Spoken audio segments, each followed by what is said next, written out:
محرم الحرام کے اندر رسم بہت زیادہ معروف ہے کہ بہت سارے لوگ جوان بچے انہیں پیروں میں بیڑیاں پہنا دی جاتی اور یہ تصور ہوتا ہے کہ یہ امام کا قیدی جا رہا ہے، کہ ان کے تصور میں سیدنا زین العابدین اور مستورات آل حسین کو جب کوفہ سے شام کی طرف لے جایا گیا تو وہ کہتے ہیں کہ ہتھکڑیاں لگی ہوئی تھی، بیڑیاں پہنی ہوئی تھی، حالانکہ ایسا کوئی حقیقت نہیں ہے، کوئی ایسی روایت نہیں ہے، لیکن ان کا ایک نظریہ ہے، سوچ ہے۔ تو اب وہ اس یاد کو تازہ کرتے اور اپنے آپ کو بیڑی پہنا لیں گے، ہتھکڑیاں پہنا لیں گے، منکے پہن لیں گے، من ڈیڑھ بن کے جو ہے وزن لوہے کے زنجیر پہن لیں کہ یہ امام پاک کے قیدی بن کے جا رہے ہیں، اس سے اپنی محبت اور عقیدت کا اظہار کر رہے ہیں۔ رسول اللہ صلی اللہ علیہ وسلم کی شان اور مقام ہی یہ ہے کہ اللہ تبارک و تعالی فرمایا وَيَضَعُ عَنْهُمْ إِصْرَهُمْ وَالْأَغْلَالَ الَّتِي كَانَتْ عَلَيْهِمْ۔ ہم نے محمد مصطفیٰ کو اس لیے بھیجا تھا کہ جو آپ پر زنجیر کے وہ طوق جو آپ کے پر ڈال دیے گئے ان کو ختم کرنے کے لیے رسول اللہ نے بھیجا۔ رسول اللہ تو آزاد کرنے آپ کو آئے، آپ پھر قیدی بنے ہوئے۔ نبی علیہ الصلوۃ والسلام نے ان کڑوں سے امت کو محفوظ رکھا ہے، بچایا ہے، اور آپ نے منع کیا ہے، روکا ہے ایسے دھاگوں سے، ایسے منکوں سے، ایسے تعویذوں سے، ہر قسم کے وہ دھاگے منکے سب رسول اللہ صلی اللہ علیہ وسلم فرمایا من تعلق تمیمۃ فقد اشرک، جس نے تعویذ کو لٹایا یا سیپی وغیرہ کو لٹکایا اس نے شرک کیا۔ تو نبی علیہ الصلوۃ والسلام نے ان چیزوں سے تو منع کیا ہوا ہے۔ ایک تو ہوتا ہے نا چلو اسلام میں دین میں شریعت میں اس کا ذکر ہی نہیں ہے، ممانت بھی نہیں ہے اور جواز بھی نہیں ہے، لیکن یہاں تو ممانت موجود ہے۔ قرآن کہہ رہا ہے وَالْأَغْلَالَ الَّتِي كَانَتْ عَلَيْهِمْ، ان توقوں کو اتارنے کے لیے رسول اللہ تشریف لے آئے، ان بوجھوں کو اتارنے کے لیے آپ تشریف لے آئے۔ آپ نے تو کسی کے گلے میں اگر کوئی منکا یا تعویذ یا کوئی شاید دیکھی ہے، رسول اللہ صلی اللہ علیہ وسلم کے صحابہ نے اس کو کاٹ دیا، کہ جا کے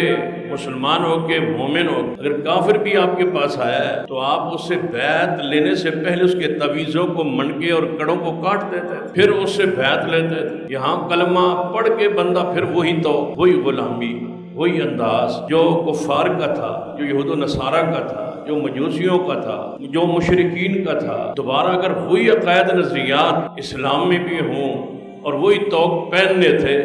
تو پھر رسول اللہ صلی اللہ علیہ وسلم کی بعثت کا مقصد تو ختم ہو جاتا۔ محرم الحرام کے اندر سب سے زیادہ غیر اللہ کی سبیلیں لگائی جاتی، جبکہ قرآن پاک نے فرمایا کہ انما حرم علیکم المیتۃ والدم ولحم الخنزیر وما اہل بہ لغیر اللہ، کہ جو غیر اللہ کے نام پہ منسوب مشہور کر دی جائے چیز وہ تمہارے لیے حرام کر دی گئی ہے۔ سیدنا علی رضی اللہ تعالیٰ خود حدیث کے راوی ہے اور یہ حدیث صحیح مسلم میں ہے، فرماتے ہیں لعن اللہ من ذبح لغیر اللہ،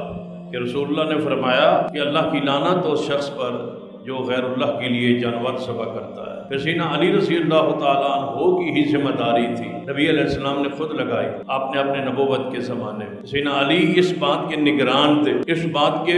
وزیر تھے، اس بات کے مسئول تھے کہ پورے